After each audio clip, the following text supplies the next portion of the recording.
स्वागत है दोस्तों स्टडी फॉर यूपीएससी में। हम लोग science and take current affair पढ़ रहे थे, जिसमें नवंबर 2025 का पार्ट 1 हो चुका था। आज पार्ट 2 है। देखिए, इसमें पहला नंबर चीज़ हम लोग पढ़ेंगे। यूके का एक स्टडी हुआ है कोविड-19 का जो रिस्क है वो चाइल्ड पे लेके, बच्चों पे लेके, उससे रिलेटेड हम अध्ययन करेंगे। देखिए, इस अध्ययन में क्या जानने की कोशिश की गई कि ये जो कोविड-19 का जो संक्रमण है ना, के बाद बच्चों में जब कोविड-19 का संक्रमण हो जाता है तब बच्चों में दिल हो या फिर रक्त वाहिनियाँ हो या फिर सूजन से संबंधित बीमारी का कितना जोखिम है, और साथ ही साथ यह जोखिम कोविड वैक्सीन के बाद होने वाले जोखिम से अधिक है या कम है। ये दो बातें थी, ठीक है। तो निष्कर्ष क्या निकला इस अध्ययन का कि कोविड संक्रमण का जोखिम जो है ना वो ज़्यादा है बच्चों में जो कोविड-19 के बाद होने वाला जो मायोकार्डियाटिस यानी दिल की सूजन, कार्डियाटिस, इसके अलावा ब्लड क्लॉटिंग जिसको थ्रोम्बोसिस कहते हैं, या अन्य प्रकार के सूजन संबंधी रोगों का खतरा जो है वो बढ़ जाता है। यानी कि जब बच्चों को कोविड-19 का संक्रमण होता है तो ये सब जो है जोखिम बहुत ज़्यादा बढ़ जाती है, ठीक है। तो जोखिम कितना है? तो बहुत ज़्यादा जोखिम है। ये अध्ययन करना था इसका कि कोविड-19 का संक्रमण से जोखिम कितना बढ़ा। तो दिल की बीमारी हो या फिर रक्त वाहिनियों से संबंधित हो या सूजन से संबंधित बीमारी का जो खतरा है वो बहुत ज़्यादा बढ़ जाता है बच्चों में। तो अगर वैक्सीन ले लिया जाए तो क्या होगा? तो देखिए, कहा गया कि जब जोखिम की बात करें तो वैक्सीन के बाद जो है वो जोखिम कम हो जाता है, ठीक है। हालांकि वैक्सीन के बाद कुछ मामलों में दिल की सूजन के कुछ रेयर केस देखे गए हैं, लेकिन फिर भी अगर हम कहें तो कोविड संक्रमण के तुलना में, यानी कि कोविड-19 का रोग जब होगा तो उससे जो मतलब कि इफेक्ट पड़ेगा वैक्सीन लेने के बाद उतना ज़्यादा इफेक्ट नहीं रहेगा, ठीक है। यानी वैक्सीनेशन बच्चों में गंभीर जटिलताओं से बचने में मदद करता है, ठीक है। अब देखिए, दूसरा बात देखते हैं हम लोग। एक और स्टडी हुआ था AMR को लेकर, इंटरनेशनल स्टडी है, जिस पे NCDC जो है रिस्पॉन्स किया था। ये हाल ही में चर्चा क्यों आया? क्योंकि एक अंतर्राष्ट्रीय अध्ययन हुआ भारत में एंटीबायोटिक रेसिस्टेंट बैक्टीरिया को लेकर, और कहा गया कि बहुत अधिक प्रसार का दावा किया गया इसमें। यानी कि इस अध्ययन में, इंटरनेशनल स्टडी ऑन AMR पे दावा किया गया कि इसका बहुत ज़्यादा प्रसार है। ये लेसेंट जो है अध्ययन किया था, उसने दावा किया कि भारत में अस्पताल आने वाले 50% से अधिक मरीजों में मल्टी ड्रग रेसिस्टेंट ऑर्गेनिज्म यानी MDRO पाया जाता है, ठीक है ना। यानी कि एक से ज़्यादा मतलब कि दवा जो खाया है उसका रेसिस्टेंट डेवलप हो गया है, जिससे होता ये है कि एंटीबायोटिक प्रतिरोध का स्तर बहुत ज़्यादा बढ़ गया है, और यह सुपर बग का संकेत है। यानी कि लोगों ने इतना ज़्यादा दवा यूज किया है कि अब वो भी उस बीमारी पे जो नॉर्मल दवा है वो काम ही नहीं कर रहा है। बैक्टीरिया जो है वो सुपर बग हो चुका है, ठीक है ना। यानी कि उस दवा के प्रति अपने आप को रेसिस्ट का गुण डेवलप कर लिया है। समझ में आ रही बात? तो ये NCDC ने इस पर क्या प्रतिक्रिया दिया? तो कहा कि भाई ये जो बात आप बोल रहे हैं वो सही नहीं है। उन्होंने कहा कि अध्ययन संक्रमण नहीं बल्कि क्लोनाइजेशन को बताता है। बहुत ज़्यादा इस पे चर्चा होने लगी थी। तो NCDC कहा कि भाई देखिए, ये जो अध्ययन हुआ है ना वो इन्फेक्शन के बारे में नहीं बताता है बल्कि क्लोनाइजेशन के बारे में बताता है। तो अब बात ये बनती है ना कि क्लोनाइजेशन क्या है? तो क्लोनाइजेशन का सिंपल मतलब है कि शरीर में बैक्टीरिया मौजूद है लेकिन वह बीमारी पैदा नहीं कर रहा है।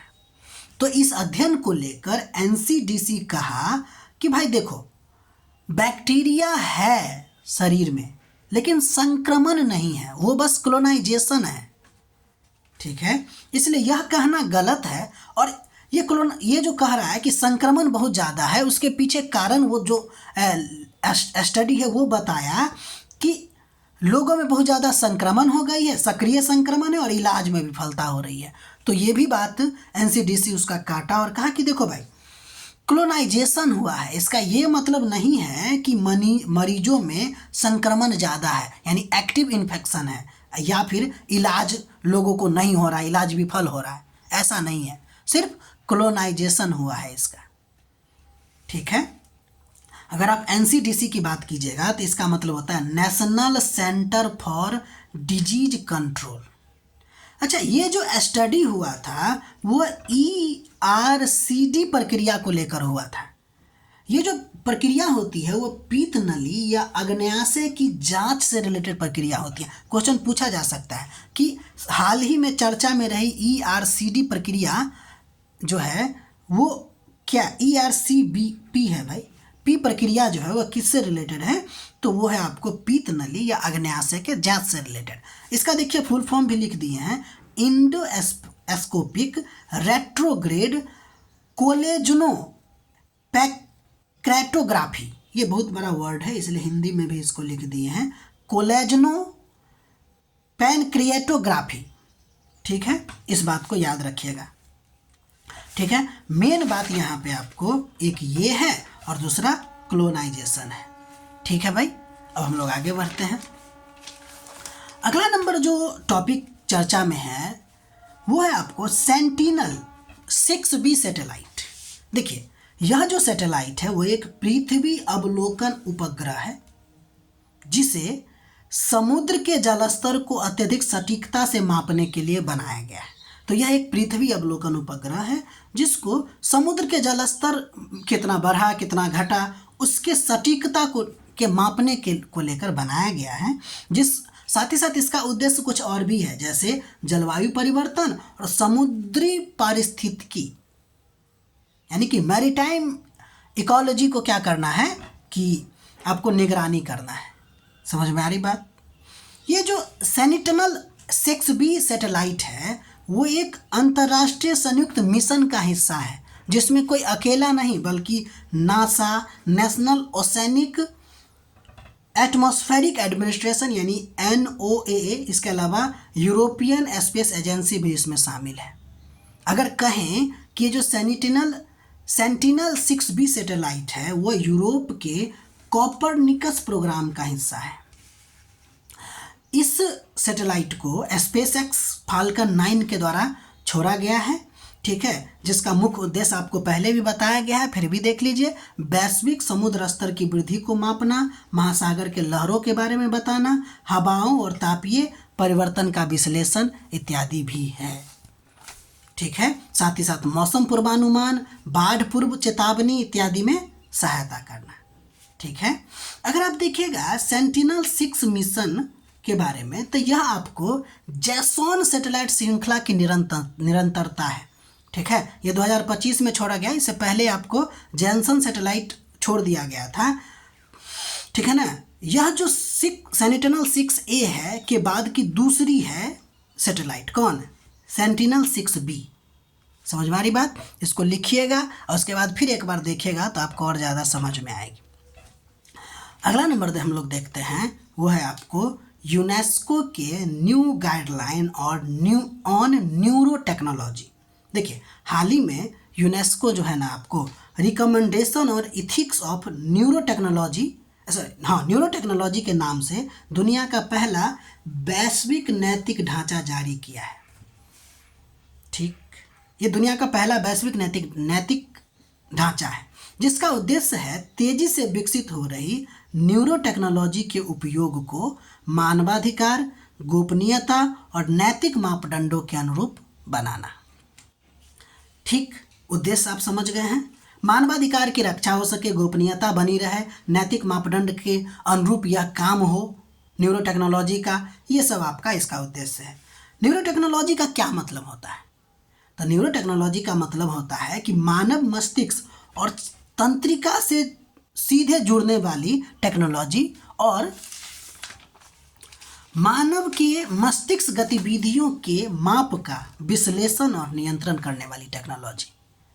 ठीक, ये जो गाइडलाइन जारी किया गया है उसका की प्रिंसिपल क्या है, मुख्य सिद्धांत ये है कि भाई लोगों के मेंटल प्राइवेसी की सुरक्षा हो, इन्फॉर्म्ड कंसेंट हो, यानी कि लोगों से पूछ के आप उसके मस्तिष्क का ये गतिविधियों की माप कीजिए, विश्लेषण कीजिए, ठीक है ना। इसके अलावा वनरेबल ग्रुप की भी इससे सुरक्षा हो, साथ ही साथ मिसयूज रोक सके और समान पहुँच सिर्फ अमीर देशों के नहीं बल्कि गरीब देशों के पास भी ये टेक्नोलॉजी पहुँच सके। ठीक है, इसके बाद अगला नंबर हम लोग देखते हैं recent scientific finding related to quantum clock. ये भी आपको रिपोर्ट है। तो वैज्ञानिक जो है वो आपको क्वांटम क्लॉक से संबंधित कुछ रिसर्च कर रहे थे और उस नई रिसर्च में कुछ बात पता चला। क्या पता चला कि जो क्वांटम क्लॉक है ना को चलाने में जितना ऊर्जा लगता है उससे ज़्यादा ऊर्जा उसको मेजर करने में लगता है, यानी कि पढ़ने में लगता है। समझ में आ रही बात? यह बात अपने आप में बहुत ज़्यादा इम्पोर्टेंट है क्योंकि इससे पहले जो क्लासिकल अवधारणा हुआ करती थी वह इसका उलट था। क्योंकि पहले माना जाता था समय मापने की जो ऊर्जा है ना वो आपको घड़ी के चलाने में खर्च हो जाती है, लेकिन ऐसा नहीं है। इस खोज से यह समझ बढ़ती है कि क्वांटम स्तर पे अगर हम जाते हैं, यानी कि बहुत ही माइक्रो लेवल पर अगर हम जाते हैं तो वहाँ पर जो मापन करते हैं वह स्वयं में एक प्रकार की एनर्जी खपत वाली प्रक्रिया है। यानी अगर हम कहें तो क्वांटम स्तर पर मेजरमेंट जो है एक प्रकार का थर्मोडायनेमिक कॉस्ट को बताता है। समझ में आ रही बात? इस बात को याद रखिएगा, कैसे भी आपको घुमा सकता है। ठीक, अगला नंबर हम लोग देखते हैं muscles as a bio indicator. देखिए, पहले बायो इंडिकेटर क्या होता है इसके बारे में बात करते हैं। तो ये कुछ जीव होते हैं जिसका उपयोग पर्यावरण की गुणवत्ता या प्रदूषण के स्तर को मापने के लिए किया जाता है। ठीक, बायो इंडिकेटर समझ गए। ये जो मसल्स है ना वो क्या है, तो एक समुद्र में या फिर मीठे पानी दोनों जगह पर पाए जाने वाला मोलास्क है, बाइवाल्व यानी कि द्विपत्री मोलास्क है। समझ में आ रही बात? जैसे कोरल नहीं है उसी टाइप का। ये पानी को, ये खाना कैसे खाता है, तो ये पानी को फिल्टर करके यानी कि साफ करके भोजन प्राप्त करता है। अब भोजन अगर पानी को साफ करके करता है तो होगा ये कि पानी में जो मौजूद रसायन होंगे या फिर प्रदूषक होंगे इसके शरीर में जमा होने लगेंगे। तो इससे हमको क्या पता चलेगा कि पानी में कितना क्या, अगर इसको हम देखेंगे जांच करेंगे तो इससे पता चलेगा कि पानी में कितना ज़्यादा केमिकल या फिर प्रदूषक प्रेजेंट है। समझ में आ रही बात? इसीलिए इसको बायो इंडिकेटर माना जाता है। क्यों माना जाता है, अगर कुछ बात आपसे पूछा जाए तो ध्यान दीजिए। वो बात आपको पहले ही बता दिया गया, फिर भी यहाँ पे कुछ बातें कि ये जो है वो फिल्टर फीडर है, यानी कि फिल्टर करके खाने वाले हैं। फलतः पानी में जो मौजूद भारी धातुएं हैं जैसे मरकरी, लेड, कैडमियम, इसके अलावा अन्य प्रदूषक जैसे कि ऑयल, पॉल्यूटेंट और माइक्रोप्लास्टिक, ये सब इसके शरीर में जमा हो जाते हैं। और अगर ये गतिहीन होता है, यानी कि इसमें किसी प्रकार का गति नहीं होता, ये एक ही जगह रहता है, तो स्थानीय प्रदूषण की सही जानकारी देगा। अगर जहाँ पे ये पाया जाता है उसको हम वहाँ से इसको उठाए देखें, अगर उसके शरीर में केमिकल्स की मात्रा बहुत ज़्यादा है इसका मतलब वहाँ के पानी में बहुत ज़्यादा पॉल्यूशन है। ठीक है, तो ये बायो इंडिकेटर हुआ कि नहीं हुआ? हुआ ही। ठीक है, तो ये रहा आपको नवंबर 2025 का current affair science and tech से रिलेटेड। अब हम लोग दिसंबर का पढ़ेंगे, उसके बाद फिर जनवरी, फरवरी, मार्च ऐसे करके आगे बढ़ेगा। ठीक है, बाकी आपको हमारा प्रयास अच्छा लग रहा है तो लाइक कीजिए, शेयर कीजिए, सब्सक्राइब कीजिए। मिलते हैं अगले वीडियो में।